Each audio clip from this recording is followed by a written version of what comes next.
Hello বন্ধুরা, কেমন আছেন সবাই? আশা করি সবাই ভালো আছেন। প্রতিদিন নিত্য নতুন গল্প পেতে আমাদের লাভ কাহিনী চ্যানেলটি সাবস্ক্রাইব করুন। প্রাণপ্রিয়া পার্ট 2, লেখা রাবেয়া সুলতানা। তনুষা হাসি মুখটা নিমজ্জিত করে, আঙ্কেল আপনি এইসব কি বলছেন? কাপড়ের অভাব হবে কেন? এটা তো এখন ফ্যাশন। নিবিড়কে ব্যাগপত্র গাড়িতে রাখতে দেখে মোশাররফ হোসেন ভাবলেন, নিবিড় আসার আগে এই মেয়েরে একটু সাইজ করি। আচ্ছা মা, এটা যদি ফ্যাশন হয় তাহলে এইটুকুও পরার দরকার নেই, কারণ আমার মতো পরে অনেকেই ভাববে তুমি ফকির, টাকা পয়সা নাই বিদায় এইসব ছোটোখাটো জামা কাপড় পরে আসো। কেউ তো আর জানে না আমার ছেলে মাস শেষে তোমার হাতে মোটা অঙ্কের টাকা তুলে দেয়। তনুষা কথাগুলো অপমান বোধ করলেই নিবিড়ের বাবা বলে মুখ বুজে সহ্য করে নিয়েছে। জুহি কলেজ থেকে এসে নিজের রুমের দরজা বন্ধ করে দিয়েছে সালমা বেগমের মুখের উপর। এই মেয়েটার একটাই সমস্যা, কিছু হলেই দরজা বন্ধ করে বসে থাকবে। সালমা বেগম ভেবে পায় না দরজা বন্ধ করে বসে থেকে কী লাভ। এদিকে ছেলেটাও বাড়ি আসছে, এসে যদি দেখে জহি রাগ করে আছে তাহলে আমার অবস্থা পুরোই খারাপ করে ছাড়বে। আমি যে তার মা হয়তো সেটাও ভুলে যাবে। সালমা বেগম জুহির দরজায় এসে কিছুক্ষণ ধাক্কাধাক্কি করে আবার নিজের কাজে মন দিলেন। নিবিড় বাড়িতে এসে জুহিকে ডাকতে লাগলো। সালমা বেগম কপালে হাত দিয়ে, এইবার কি হবে? মেয়েটা আমাকে আজ কথা শোনাতে ছাড়বে না। মা, ও মা, কোথায় তুমি? নিবিড় সালমা বেগমকে ডাকতে ডাকতে সোফায় এসে বসল। সালমা বেগম এগিয়ে এসে, এই তো বাবা, তোদের এত দেরি হলো কেন? আর বলো না, রাস্তায় যে জ্যাম। আচ্ছা মা, জুহি কোথায়? পাগলিটাকে দেখছি না কেন?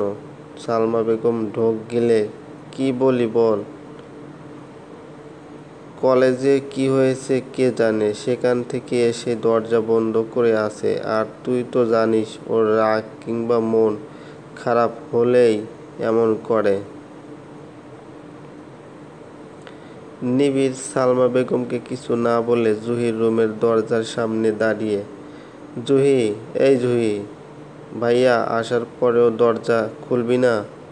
কথাটা বলতেই দরজাটা খুলে জুহি নিবিড়ের বুকে ঝাঁপিয়ে পড়ল। জুহির ভালো লাগা মন্দ লাগা সব নিবিড়কে বলে নিজেকে শান্ত করে, কিন্তু আজ সে যা শুনিয়া এসেছে সেটা তো আর নিবিড় কিছুই করতে পারবে না। জুহির ফুপিয়ে ফুপিয়ে কান্না দেখে নিবিড়ও কান্না পাচ্ছে। জুহির কান্না নিবিড়ের মোটেও সহ্য হয় না। কি হয়েছে তো বলবি আমাকে?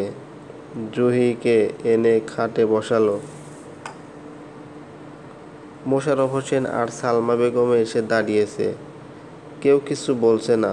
নিবিড় হয়ে দেখা ছাড়া এখন তাদের কোনো উপায় নেই।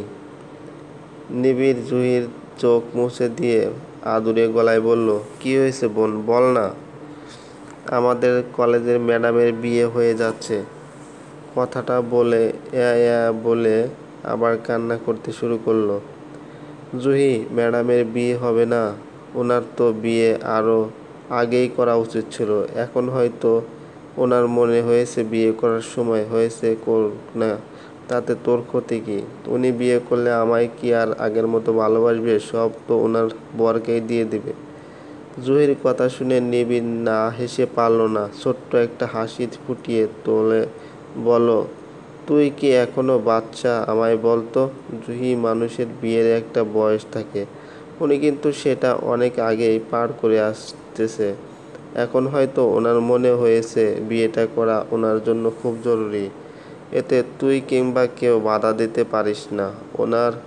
আর তুই ওনার বাধা দেওয়ার কোনো বিশেষ ব্যক্তি নয় যে তোর কথা উনি বিয়ে করবে না। তুই জানিস না ভাইয়া, কলেজের সবার থেকে ম্যাডাম আমাকে বেশি ভালোবাসে, খুব আগলে রাখে আমায়।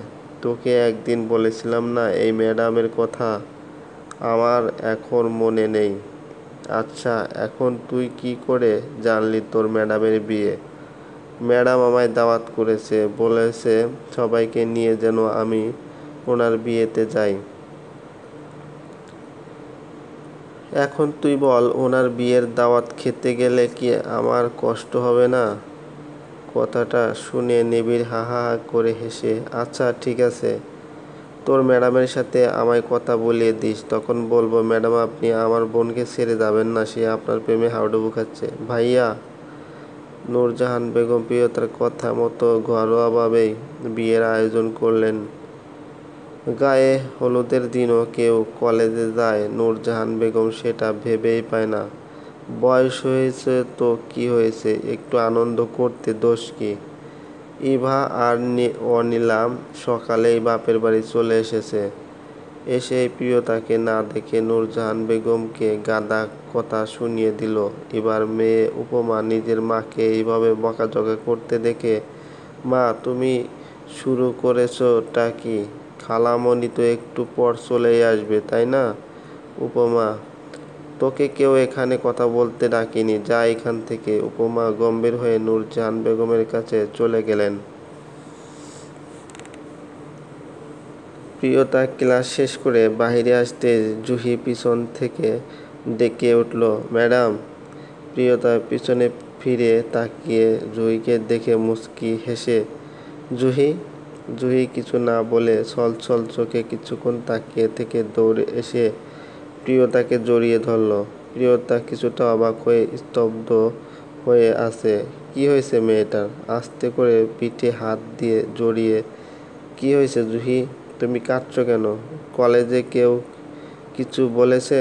ক্লাসেও দেখলাম মন মরা হয়েছিলে। সবার সামনে জিজ্ঞেস করব না বলেই কিছু বলিনি। ম্যাডাম আপনি আমাকে ছেড়ে যাবেন না? আপনার বিয়ে হয়ে গেলে নাকি আপনি আর কলেজে আসবেন না? প্রিয়তা জুহির চোখের পানি মুছে দিয়ে, তোমাকে কে বলেছে এসব কথা? বিয়ে করলে যে কলেজে আসা যায় না, এইটা ঠিক না। তবে হ্যাঁ, এই নিয়ে আমার বরের মায়ের প্রবলেম, ভ্রান্ত ভুল ধারণা কিছু আছে। সেগুলো কাটিয়ে শীঘ্রই আমি তোমাদের কাছে ফিরে আসব। এইবার বলো তোমাকে কে বলেছে আর আর আসবো না? রিয়া বলেছে, বলল আমার আপু বিয়ের পর হয়তো আর কলেজে আসবে না। ম্যাডাম বিশ্বাস করুন আমি আপনাকে অনেক মিস করব। ভাইয়ার পরে কেউ যদি আমায় ভালোবাসে সেটা হলেন আপনি।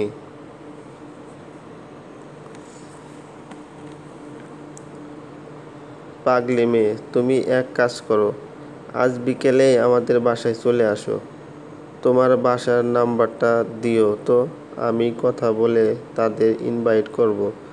জুহি নাম্বার দিয়ে প্রিয়তার কাছ থেকে ক্লাসে চলে গেল। প্রিয়তা জুহির চলে যাওয়ার দিকে তাকিয়ে হাসি মুখটা মলিন করে, আমার নিজের লোকেরাও একবারও বলেনি আমায় মিস করবে। সবাই আমাকে তাড়াতে পারলেই যেন বাঁচে। আর এই মেয়েটা আমাকে এতটাই আপন ভাবে যে আমি চলে যাব শুনে সে কান্না করছে। প্রিয়তা কথাটা ভাবতেই চোখের খোঁচায় অশ্রুগুলো যেন আটকা পড়ে গেল। নিবিড় ড্রয়িং রুমে বসে চা খাচ্ছে আর অফিসের ফাইলগুলোতে চোখ বুলিয়ে নিচ্ছে। ল্যান্ডফোন বাজতে উঠে গিয়ে, আসসালামু আলাইকুম, নিবিড় বলছি।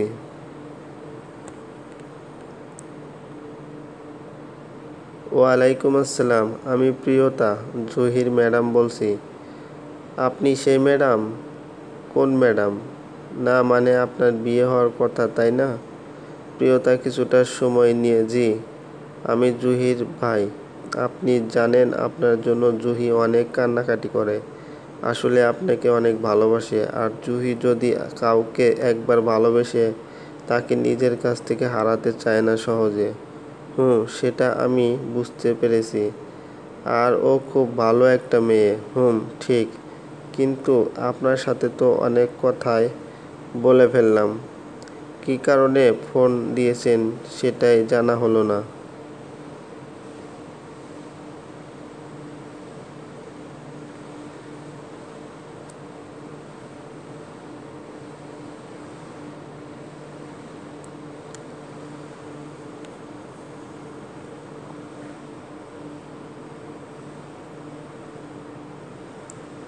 চলবে।